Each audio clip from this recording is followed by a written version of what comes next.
की शुरुआत में हर एक समूह ने अपने अपने शिविरों का निर्माण करना शुरू कर दिया। पुरुषों ने तो पहले ही एक आश्रय तैयार कर लिया था। ऐसे लगता था जैसे उनकी पिछली विज्ञान की प्रयोगशाला में कुछ नया बनाने का इरादा था। वहीं महिलाओं ने भी कुछ कम शानदार काम नहीं किया।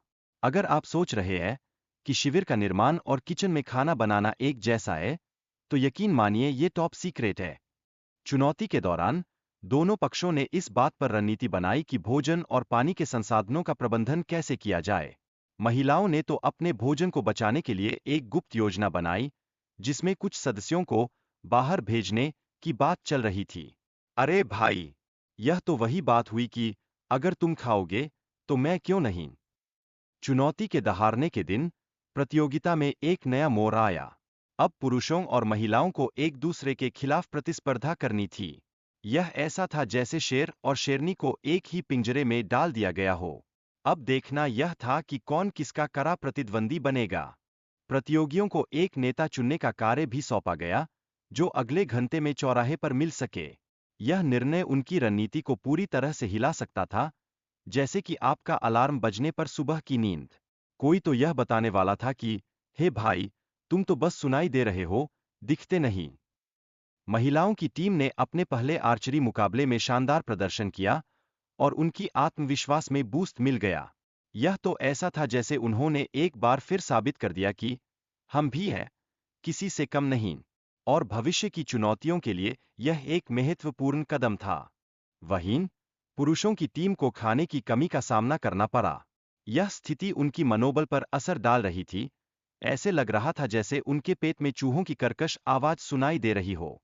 ये स्थिति उन्हें अगले मुकाबले में वाकई कमजोर कर सकती थी। एक सदस्य ने व्यक्तिगत लाभ के लिए छोड़ने का निर्णय लिया।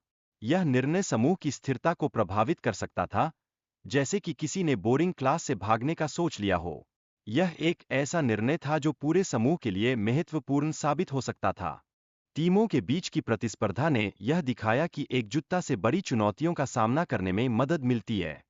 यह एक सामूहिकता की शक्ति का जीवंत उदाहरण था, जैसे कि सब्जी मंडी में सब्जी खरीदते वक्त सबको एक दूसरे से बात करनी पड़ती है। चुनौती के दौरान टीमों को विभिन्न परिस्थितियों का सामना करना पड़ा, जिसमें एक टेंट के लिए प्रतिस्पर्धा शामिल थी। यह घटना इस बात का प्रमाण थी कि भौतिक संसाधनों की उपलब्धता कितनी महत्वपूर्ण है। अगर टेंट न हो, तो बारिश में सोने का नाश्ता करना पड़ जाएगा। प्रतिभागियों ने व्यक्तिगत रूप से अपने परिवारों से मिलने का विकल्प चुना, जिससे उनकी भावनाएं और भी गहरी हो गईं। यह उनके मानसिक संतुलन को प्रभावित करता है, जैसे परीक्षा के पहले मां का खाना खाने से मन खुश हो जाता है। प्रतिभागी अपने परिवार से मिलने के बाद प्रतियोगिता में और अधिक उत्साहित हो जाते हैं। जैसे एक प्रतियोगी ने कहा, मां की दुआ और घर का खाना जीतने के लिए प्रेरित करता है, इससे मन में जोश में दोगुनी वृद्धि होती है।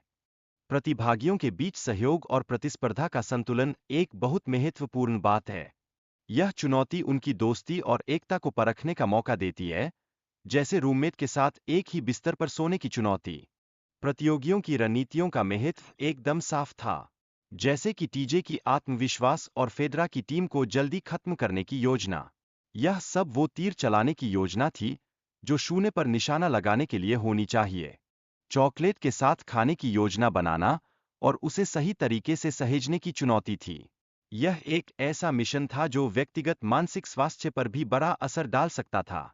चॉकलेट खाने का सही तरीका भी है, जैसे परफेक्ट नूडल्स बनाना। दिन 60 की चुनौती में वस्तुओं की स्वीकृति की प्रक्रिया और प्रतियोगियों के बीच सहयोग का महत्व था। यह सब ऐसा था जैसे कॉलेज के प्रोजेक्ट में सभी को अपने काम के लिए "अरे, तुम तो मजेदार हो" जैसी बातें सुनने को मिलती है। प्रतियोगी एक दूसरे के साथ संवाद करते हैं और अगले 10 दिनों के लिए शुभकामनाएं देते हैं। एक दूसरे के प्रति समर्थन और सहयोग की भावना उनके बीच में सबसे महत्वपूर्ण है, जैसे एक सच्चे दोस्त की जरूरत होती है। प्रतियोगिता के अंत में टीमों की सफलताओं और हार का मूल्यांकन किया जाता है। ऐसे में यह देखने में आता है कि लड़कियों ने जीत हासिल की। ये तो वही बात हो गई कि अरे, आज तो हम जीत गए और कल फिर से हारने का प्रोग्राम है। प्रतियोगियों को उनकी मेहनत के लिए पुरस्कार दिया जाता है। अब कोई भी खाली हाथ घर नहीं जाएगा। यह उनके प्रयासों को मान्यता देने का एक मजेदार तरीका था, जैसे कि कॉलेज में फेल होते होते भी एक सराहनीय छात्र होने की बातें बहुत कुछ कहती है।